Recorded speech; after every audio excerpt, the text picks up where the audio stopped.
नमस्कार, मैं हूं ज़ायरा और स्वागत है आपका हमारी इस खास पेशकश में। आज हम बात करेंगे 5 राज्यों के चुनावी ऐलान की और पार्टियों के अपने अपने जीत के दावों की। चुनाव आयोग ने देश के 5 राज्यों में चुनावी तारीखों का ऐलान कर सियासी हलचल बढ़ा दी है। 5 राज्यों में 7 दौर में मतदान होगा और चुनावी नतीजों की घोषणा यानी मतगणना 10 मार्च को होगी। चुनाव की तारीखों का ऐलान होने के बाद ही राजनीतिक पार्टियों की प्रतिक्रियाएं सामने आने लगी हैं। सीएम योगी ने कहा कि लोकतंत्र के महापर्व में प्रदेश के चुनाव की तिथियों की घोषणा का स्वागत है। Bharatiya Janata party double engine की सरकार की उपलब्धियों के आधार पर जनता जनार्दन के आशीर्वाद से प्रचंड बहुमत की सरकार बनाने में सफल होगी। वहीं डिप्टी सीएम केशव प्रसाद मौर्य ने दावा करते हुए कहा कि मैं एक बार फिर से विश्वास से कह सकता हूं कि 10 मार्च को बीजेपी 300 से ज्यादा सीटें जीतकर आएगी। जो भी भारत निर्वाचन आयोग के निर्देश हैं, हम उनका पालन करेंगे और उस पालन के अनुसार आगे बढ़ेंगे। हम राष्ट्रीय पार्टी हैं, इसीलिए जिम्मेदारी से काम करेंगे। वहीं सपा प्रमुख अखिलेश यादव भी जीत का दावा कर रहे हैं। अखिलेश ने कहा है कि ये तारीखें बदलाव की हैं। शुरुआत 10 फरवरी से हो रही है और 10 मार्च तक परिणाम आएगा। चुनाव आयोग द्वारा रखी गई शर्तों का पालन किया जाएगा। 10 मार्च के बाद भाजपा का साफ होना तय है। सपा की सहयोगी सुहेल देव भारतीय समाज पार्टी के अध्यक्ष ओपी राजभर ने भी दावा किया कि सपा गठबंधन जीत हासिल करेगा और अखिलेश यादव मुख्यमंत्री बनेंगे। वहीं पूर्व मुख्यमंत्री मायावती ने कहा कि पूरा विश्वास है कि आयोग ये चुनाव स्वतंत्र, निष्पक्ष, सुचारू और शांतिपूर्वक कराने की अपनी जिम्मेदारी को जन आकांक्षाओं के अनुरूप पूरी मुस्तैदी से जरूर निभाएगा। उन्होंने कहा कि उत्तर प्रदेश में हमारी पार्टी का किसी से भी गठबंधन नहीं है। हम अकेले ही सभी 403 सीटों पर अपने प्रत्याशी उतारेंगे। वहीं उत्तराखंड के मुख्यमंत्री पुष्कर सिंह धामी का कहना है कि चुनाव लोकतंत्र का एक उत्सव है और उत्तराखंड में शांतिपूर्ण तरीके से चुनाव होगा। उन्होंने विपक्ष के बयानों को मुद्दा विहीन बताया और कहा कि पीएम मोदी के नेतृत्व में उत्तराखंड को अब तक करोड़ों योजनाओं की स्वीकृति मिल चुकी है। सीएम पुष्कर सिंह धामी ने कहा कि मेरा एक ही नारा है, भाजपा करती है, करेगी और सिर्फ भाजपा ही करेगी। वहीं पंजाब में आम आदमी पार्टी भी जीत का दावा कर रही है। आप नेता भगवंत मान ने कहा है कि 10 मार्च को पंजाब के लोगों की जीत होने वाली है। जनता उन सभी पार्टियों से मुक्त हो जाएगी जिन्होंने सिर्फ राज्य को लूटा है। गोवा के सीएम प्रमोद सावंत ने भी जीत का दावा किया है। जाहिर है कि चुनाव के ऐलान के बाद असली सियासी जंग अब शुरू होगी। तमाम मुद्दों के बीच सभी दल आत्मविश्वास से लबरेज हैं, लेकिन वास्तव हकीकत क्या है, इसी पर पूरा विश्लेषण करेंगे। चर्चा से पहले सुनते हैं कि क्या कहना है सीएम योगी और अखिलेश यादव का।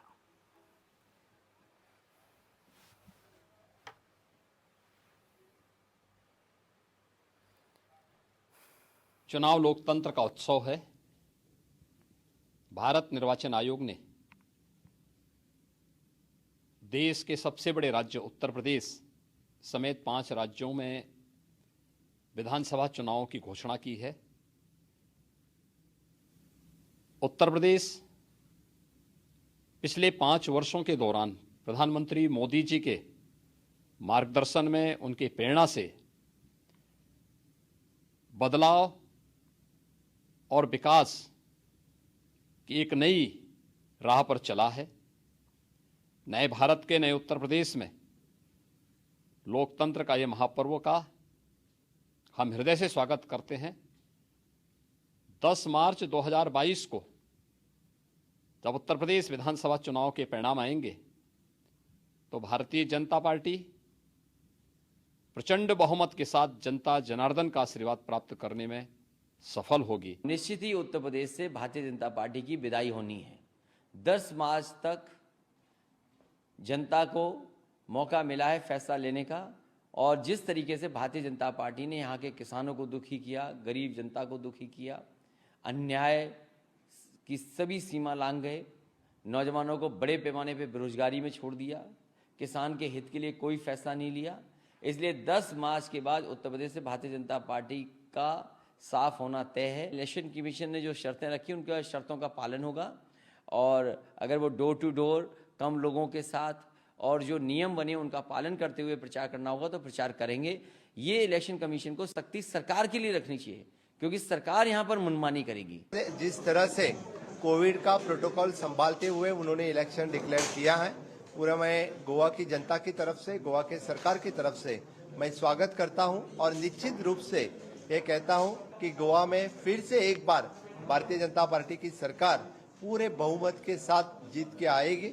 हमने लास्ट 3 साल जो मैं लोगों की सेवा कर रहा हूं और हमारे संगठन के दृष्टि जिस तरह से काम चल रहा है, मुझे पूरा विश्वास है कि गोवा के लोग यानी भारतीय जनता पार्टी के प्रशासन के ऊपर, माननीय मोदी जी के ऊपर, मेरे ऊपर विश्वास रख के फिर से एक बार सेवा करने का मौका भारतीय जनता पार्टी को देगी, इसी विश्वास व्यक्त करता हूं।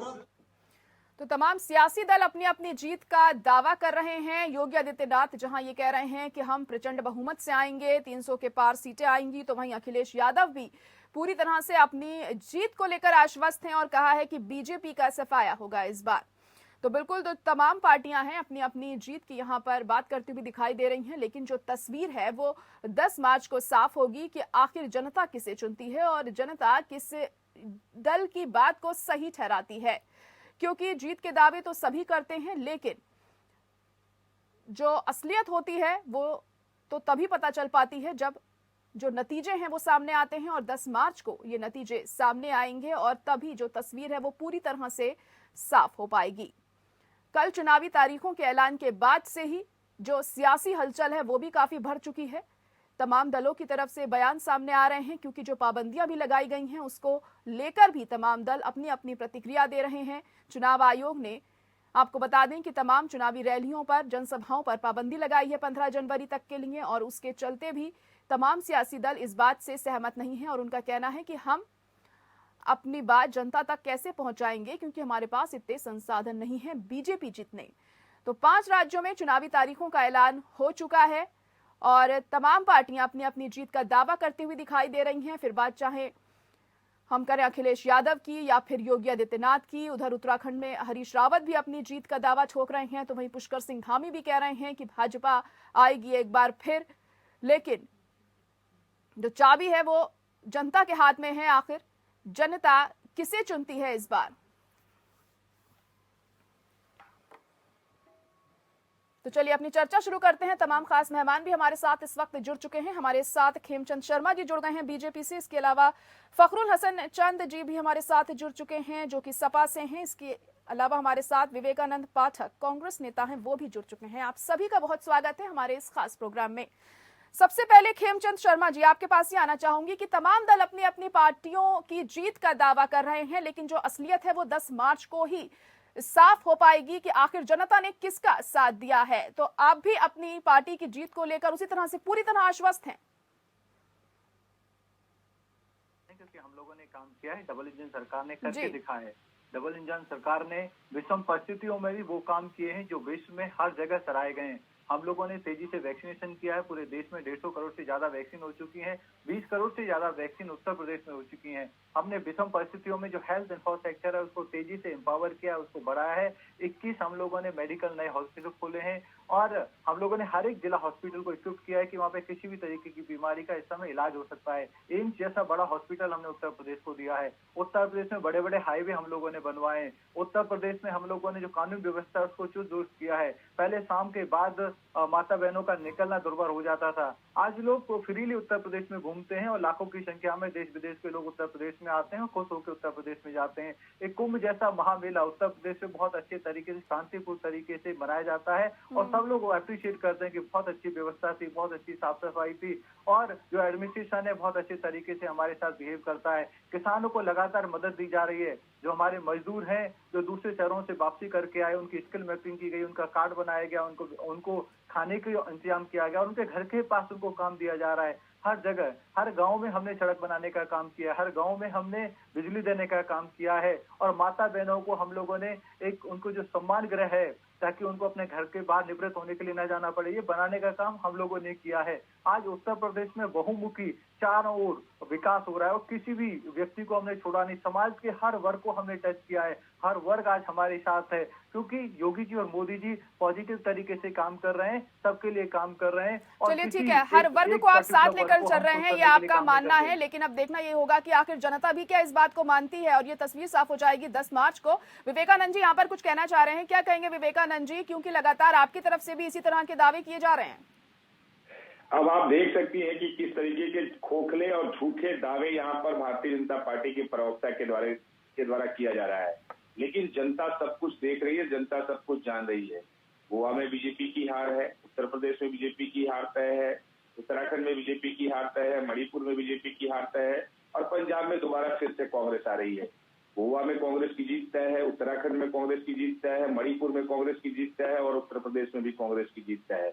5 राज्यों में भारतीय किस जनता आधार पर पार्टी आप का ये टुकड़ा बातें कर रहे हैं विवेकानंद जी कि कांग्रेस की जीत तय है? आखिर क्या लग रहा है, आखिर किस आधार पर इतना बड़ा दावा किया जा रहा है? ये किस आधार पर ये लोग दावे कर रहे हैं कि ये जीत के आ रहे हैं? यहाँ पर तो उन्होंने सरकार बना बताई रहे ना हैं। ये बात कि हम इस वर्ग के लिए काम कर रहे हैं और तमाम हमने अहम कदम उठाए तो हैं। सुन लीजिए जी तो बताइए। सुन लीजिए हम जो दावा कर रहे हैं वो इस देश के किसानों के उस पे दावा कर रहे हैं। हम ये दावा जो कर रहे हैं वो देश के नौजवानों और प्रदेश के नौजवानों के बलबूते कर रहे हैं। हम ये दावा प्रदेश और बाकी प्रदेशों के दलितों, महिलाओं और सबके उस प्रदेश की जनता के लड़ाई लड़े हैं, इस वजह से हम दावा कर रहे हैं। क्योंकि उत्तर प्रदेश के हालत देख लीजिए, उत्तर प्रदेश की गिनती गिना रहे थे, बता रहे थे कि महिलाओं आधी रात में घूमती है। उत्तर प्रदेश में महिला आधी रात में घूमती नहीं है, बल्कि दलित बेटी को आधी रात में उत्तर प्रदेश की सरकार जला देती है हाथरस में। उत्तर प्रदेश की बेटी सुरक्षित नहीं रहती है, बल्कि भारतीय जनता पार्टी के विधायक उनके साथ रेप करते हैं, बलात्कार करते हैं। उनके सांसद, पूर्व गृह राज्य मंत्री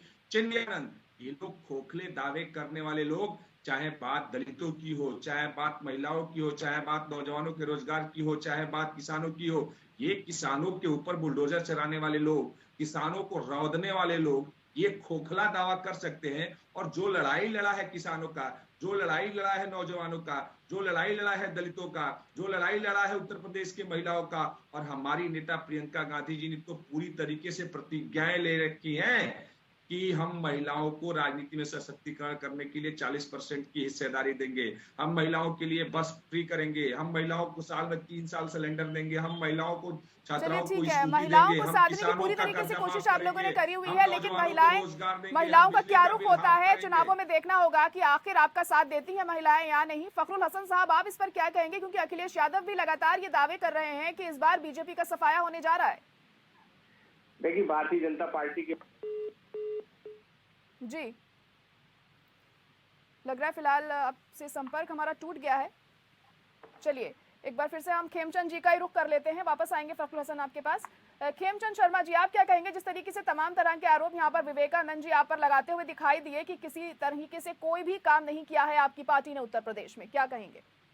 देखिए, विवेकानंद जी का ये दर्द है कि हम बिल्डोजर चलाते हैं, हम बिल्डोजर चलाते हैं, हम भूमाफियाओं पे बिल्डोजर चलाते हैं, हम ऐसे गुंडा तत्वों पे बिल्डोजर चलाते हैं जिन्होंने गरीबों की और सरकारी जमीन को हथिया लिया था। हमने 6000 एकड़ से ज्यादा जमीन को खाली कराया है। और आप जब बहन बेटियों के साथ दुष्कर्म की बात करते हैं तो आप गायत्री प्रजापति को भूल जाते हैं। आपके सिटिंग मंत्री थे और किस तरीके से नेताजी बयान देते हैं कि जवान लड़कों ने गलती कर दी जवानी में, ऐसा तो होता रहता है। आपकी पार्टी का इतिहास, आपकी पार्टी का चाल चरित्र, आपकी पार्टी की संस्कृति सब लोग जानते हैं। जिसकी लाठी उसकी भैंस के आधार पे आप लोग काम करते हैं, गुंडागर्दी के आधार पे काम करते हैं। आपको दर्द है कि आपके गुंडों पे कार्रवाई हो रही है, आपको दर्द है आपके भू माफियाओं से जमीन वापस ली जा रही है, आपको दर्द है आपके काला बाजारी करने वालों के घर से पैसे को वापस लिया जा रहा है, पैसे को निकाला जा रहा है, गाँव गरीब में उसका उपयोग किया जा रहा है। लखीमपुर कांड को लेकर क्या कहेंगे आप? हमें गर्व है। खेमचंद शर्मा जी, इसका जवाब दीजिए। पहले कह रहे हैं आप गुंडागर्दी होती है,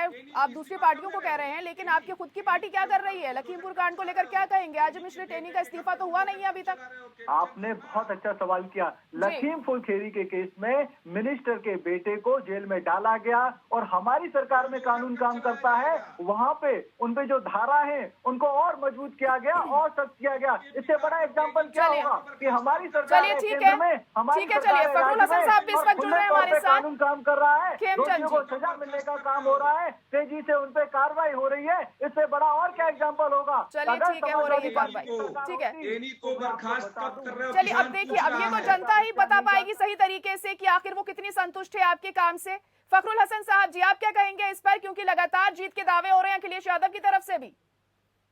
अखिलेश जनता पार्टी के मित्र कह रहे थे लखीमपुर की घटना में चार्जशीट फाइल की गई और धाराएं बढ़ाई गई। लोगों को मिला। मैं इनसे पूछना चाहता हूँ, क्या भारतीय जनता पार्टी ने जब घटना घटित हुई थी तो मुकदमा लिखने का काम किया था? क्या कितनी देर लगी थी मुकदमा लिखने में? और देश की सबसे बड़ी अदालत इस मामले की जो मॉनिटरिंग कर रही है, इसलिए इस मामले में जो भी धाराएं बनी हैं और जो भी विवेचना हो रही थी वो तो सुप्रीम कोर्ट के ऑब्जर्वेशन में हो रही थी। इसमें सरकार का क्या भूमिका है? सरकार ने तो अपने मंत्री को आज तक बर्खास्त नहीं किया।